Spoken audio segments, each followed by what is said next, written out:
o meu convidado agora traz sinais, não só sinais, mas traz na prática o que realmente a tecnologia pode fazer por todos nós. Né? A gente sabe que, como eu falei ainda há pouco, cada vez mais a gente tem as tecnologias aliadas, mas a gente tem as tecnologias aliadas a todos os setores. E quando se fala de saúde, o professor doutor e pesquisador Silmar Teixeira, da Universidade Federal do Delta do Parnaíba, é uma autoridade no assunto. Ele e o time todo, e várias pessoas que fazem parte dessa equipe, eles são pesquisadores que desenvolveram um óculos 3D e sistema com inteligência artificial para diagnóstico de labirintite. Ou seja, eu acho muito importante, professor, bem-vindo ao nosso programa, que as nossas academias já estejam produzindo a partir de demandas não só do mercado, mas da vida, da medicina e da saúde. Para a gente é uma alegria saber que as nossas universidades e os nossos pesquisadores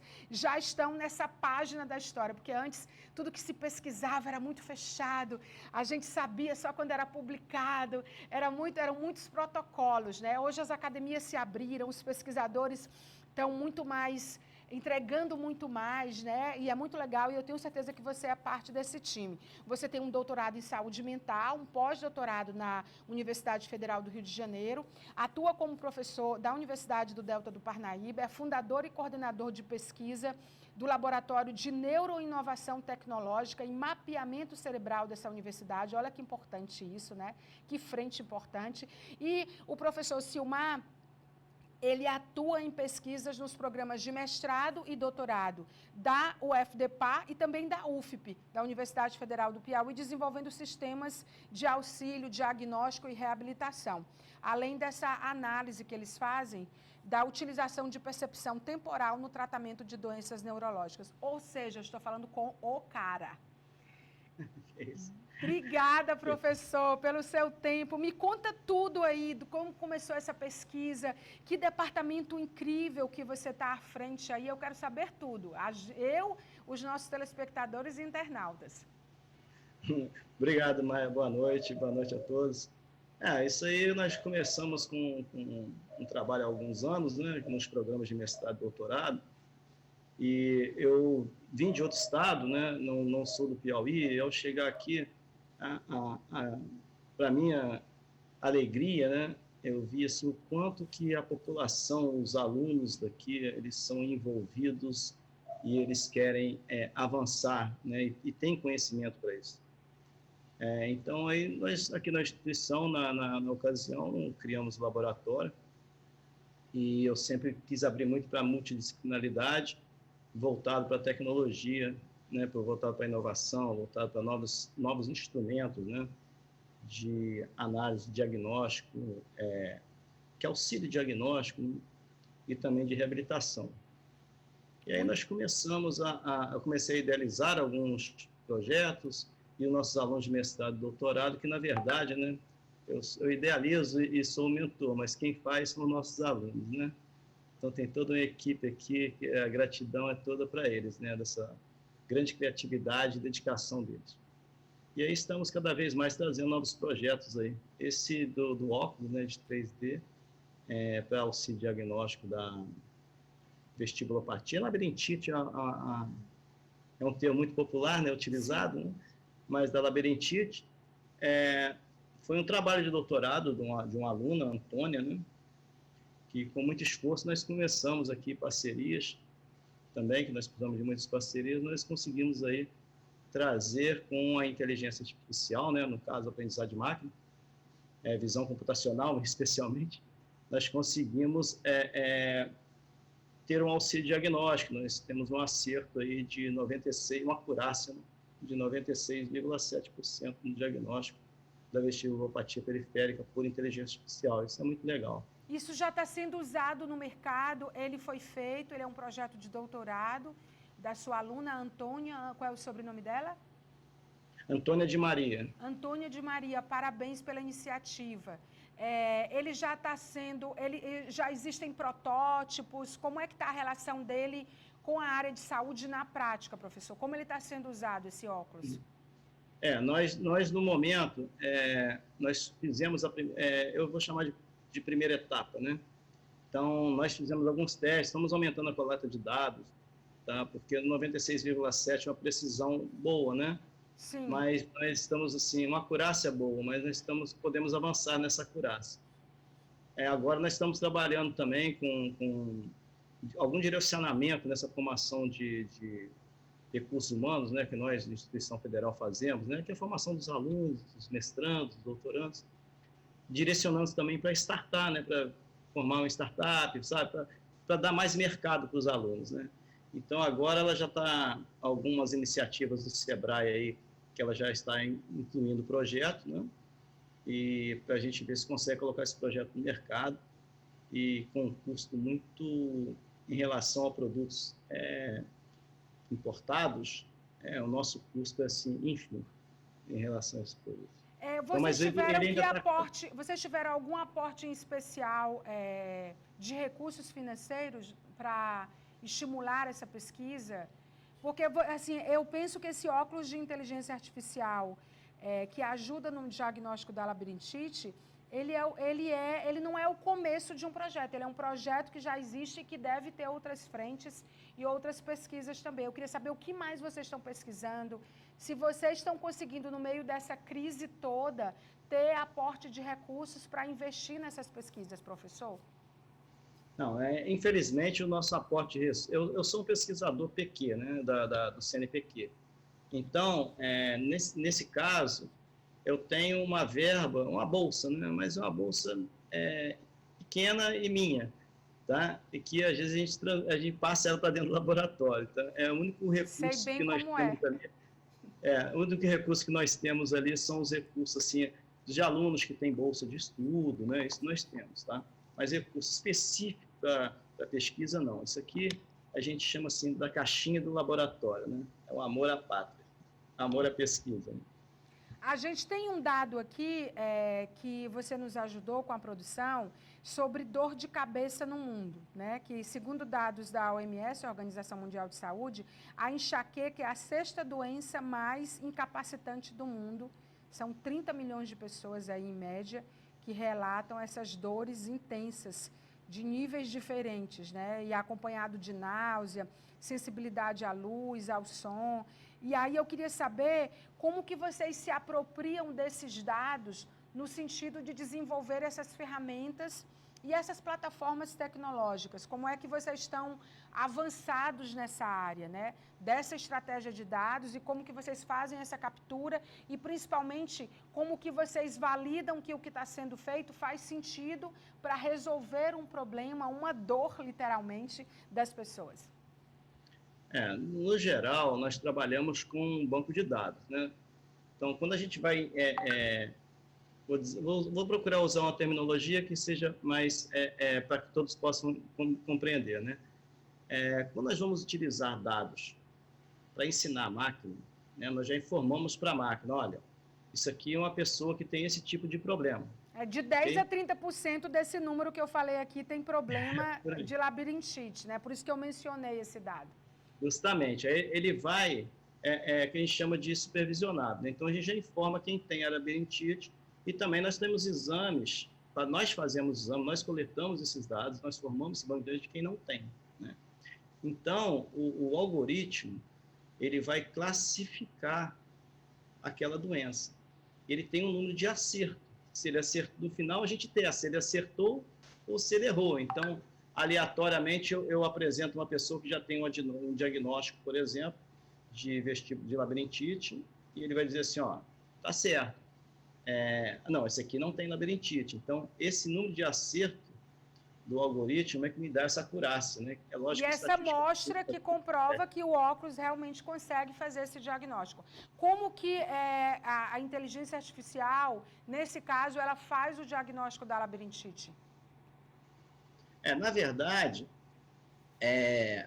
nós ensinamos, né? Bom, vou procurar ser uma forma assim também mais geral, né? Nós vamos alimentando a máquina com informações, tá? Como eu disse antes, nós vamos informando... Produção, dá para colocar o óculos, por favor? Faz horas que a gente está falando, acho que esqueceram. Ele não está comigo aqui. Mas a produção disse que tem imagem, não tem imagem. Ela falou que tinha, eu estou esperando ela pôr. Tem imagem. É, é, então, assim, legal, isso aí é todo um sistema, né? Então, nós temos o sistema de avaliação, que temos que dar teste de estímulos, né, para provocar um movimento do globo ocular, né, chamado de nistagmo, que é através dele que nós conseguimos estudar o labirinto, sabe?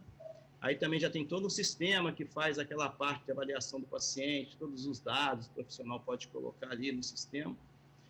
E, no final do teste, vem um direcionamento diagnóstico, né? Esse é o óculos, né? Que o óculos, na verdade, é a estrutura, mas tudo está na máquina, né? Sim. Que o óculos não é nada mais, nada menos do que duas câmeras, né? Então, a pessoa chega no lugar que será no futuro no consultório, ou na clínica, ou no hospital, ela vai usar esse óculos que tem esses dados, e esse óculos, a partir dos dados que vocês alimentaram, ele vai conseguir dizer se o problema dessa pessoa é labirintite, a partir dos sintomas, tudo mediado, tudo acompanhado, né, por um médico, né, da área, vai dizer se faz sentido ou não. Então, muitas vezes, o que ele vai fazer é encurtar esse diagnóstico, já que ele já tem todos os dados de quem tem labirintite, o cérebro ou os olhos, né, reagem de que forma. Então, o diagnóstico ele é acelerado, não é isso, professor? Você não precisa de uma análise, né, subjetiva, nós chamamos que isso aqui seria mais objetivo, né? Sim. Então, assim, toda vez que hoje existem exames, né, esse aqui, no caso, é a videonistagmografia, né? Existe outro exame, né, que é mais comum, quando alguém vai num consultório, né, tem problema no labirinto, né? Aí coloca alguns eletrodos, né, e o médico faz um exame. Depois, ele tem que analisar esse exame, olhar os traçados, tá? E para dar o diagnóstico dele, né? Aí, nesse caso, não precisa fazer isso. Dá uma antecipada. Feito isso, no nível em que vocês estão, quais serão as próximas etapas? Agora nós estamos trabalhando para melhorar a acurácia, né? Então, aumentando um pouco mais o banco de dados, né? Embora a nossa acurácia seja de 96,7, né? Então, nós estamos acertando bem, né? Com um percentual muito bom de acerto. Uhum. Nós podemos trabalhar algumas mudanças na própria inteligência artificial, tá? Dentro dessa inteligência que nós estamos trabalhando, para ver se melhoramos essa acurácia. Colocar novos fatores ali para melhorar essa acurácia. E até talvez fazer novos diagnósticos, né? A dor de cabeça não é labirintite, mas é problema de vista, mas vai botando dado aí, vai botando dado aí para ficar cada vez mais potente. Assim, do modo geral, Omara, nós trabalhamos lá no laboratório, são vários projetos, né? Vários, esse é um deles. E, no geral, por exemplo, nós temos tanto na linha de diagnóstico, só para não fugindo muito do foco do óculos, né? Mas, por exemplo, nós temos também um trabalho com visão computacional que é para diagnóstico de hanseníase. Então, a pessoa tira um aplicativo que tira uma foto e ele fala se tem hanseníase, o tipo de hanseníase, e classifica geograficamente a hanseníase no mundo. Então, é um trabalho até que estamos com parceria com outras universidades para dados, né? Então, assim, nós temos vários trabalhos voltados para essa linha de diagnóstico que outros trabalhos, professor? Agora eu fiquei curiosa. Cita mais uns 3 aí para a gente... Nós temos esse trabalho do diagnóstico da Hansen, né? Uhum. Classificação da doença e predição. Nós já tivemos um outro trabalho que fizemos com eletroencefalografia, para que nós pudéssemos, após o mapeamento do cérebro, né, fazer a predição de determinadas doenças, tipo, quantos por cento você está próximo de Parkinson? Então, assim, qual a visão disso, né? Não é nem o diagnóstico em si, mas a visão é falar assim, quando algumas doenças neurológicas, quando eu antecipo o tratamento, né, quando eu reconheço que ela está sendo desenvolvida bem precocemente, eu consigo, muitas vezes, prolongar a vida daquela pessoa, né? Sim. Temos uma outra linha de pesquisa, né, que é muito interessante, que chama Jogos Sérios, né? Até a linha de outros alunos já terminaram, que fizeram doutorado comigo, já terminaram, um trabalho já foi terminado. Jogos Sérios, na verdade, são jogos para a reabilitação, tá? Então, para o tratamento, né? Então, nós temos na linha de membros superiores, nós temos na linha de paralisia facial, nós temos na linha de pronospinação, né? Que é membro superior. Tem alguma também. Coisa que já foi patenteada, professor?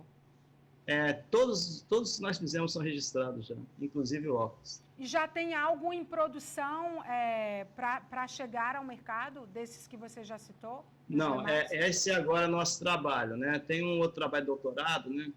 Que é um aplicativo inteligente para avaliação da postura humana. Tá? Esse trabalho, nós conseguimos agora uma verba dele junto ao Catalisa, e a equipe, sim, está trabalhando, sim, para virar o produto e entrar no mercado. Que pode ser o primeiro produto de vocês no mercado, né? Pode ser o primeiro. Está caminhando para o primeiro produto no mercado. E ele atua na área de... Esse é o da hanseníase ou o de Parkinson? Não, é outro. Esse é outro. Que atua em que área? Ele atua na área da avaliação da postura humana. Então, dentro da fisioterapia, educação física, né? Então, quando você vai... No geral, quando você avalia a postura com os softwares que temos no mercado aí, é isso aí, para ficar com os softwares que temos no mercado, normalmente tira-se uma foto de várias posições, a pessoa tem que colocar uma roupa mais adequada para poder fazer aquele exame, tem alguns pontos que são marcados, né? Então, nós usamos um tipo de leitura, tá? De uma forma bem simples para se falar, que você, com o aplicativo, você tira a foto, ele já te fala o que você tem de desvio postural, você não precisa de tirar a roupa, você não precisa de ficar 1 hora esperando o exame. Que maravilha! Tá? Assim, em poucos minutos, né? Você tirou a foto, preencheu ali o nome, ele mesmo já... Porque você tocou num ponto que eu acho, só para encerrar a nossa entrevista, já está no final, que a questão do diagnóstico de imagem, eu sei que ele já está muito avançado no mundo, muito avançado. Mas a gente ainda vive no Brasil, em muitos lugares do mundo, e aqui no nosso estado, a gente tem avançado, mas a gente precisa avançar mais, né? Porque o diagnóstico de imagem, às vezes, você demora dias para receber. Né? E é uma coisa que, tipo, você vai fazer um exame, aí você faz uma ressonância. Olha, eu sou tão apaixonada por imagem que eu tenho um quadro da ressonância magnética da minha cabeça na sala da minha casa. 3 quadros gigantes com aquelas loucuras que existem dentro do nosso cérebro. Porque quando eu penso nas sinapses, nas coisas todas, parecem árvores, parecem bailarinos, uma coisa de natureza, um movimento, eu fiquei muito apaixonada. E aí eu ampliei, tentei com uma qualidade, e quando você entra na minha casa, você dá de cara com a minha cabeça. De tão apaixonada. Professor, só para encerrar, você tem um doutorado em saúde mental, que é um dos grandes desafios do mundo, que finalmente conseguiu ter visibilidade. Você atua na área de construção, de desenvolvimento de software, de ferramentas, ligado muito a doenças neurológicas. A humanidade está indo para onde nesse rumo, na sua opinião? Eu não estou perguntando em termos de tecnologia, embora você fique à vontade para falar, mas eu estou falando com o doutor em saúde mental, Silmar Teixeira. Quais são os seus pontos de atenção em relação a esse tema? Muito obrigado pela pergunta, que eu acho uma pergunta muitíssimo pertinente, né? Principalmente nesse momento que nós estamos passando. Pelo que eu estudo aqui dentro dessa área, né, dentro dos outros estudos que nós desenvolvemos, e que eu tenho acompanhado, é que a atenção, tá, até a mesma atenção pública para a saúde mental, ela deveria ter um investimento muito maior agora, porque a população com esse período que nós tivemos pandêmico, né, ainda estamos passando por ele de uma forma mais leve, eu acho que os prejuízos foram grandes, muito grandes, principalmente para as crianças e para os adolescentes, que muitos perderam parte da sua adolescência dentro de casa. Então, acho que é uma atenção que deveria ser muito voltada da sociedade, esse olhar, principalmente para aqueles... E aí a gente está falando do olhar humano, né? A gente não está falando do olhar das máquinas, que é a gente que alimenta, né? O machine learning É a gente que faz os códigos, é a gente que modela os algoritmos, né, as percepções. A gente precisa estar realmente mais atento.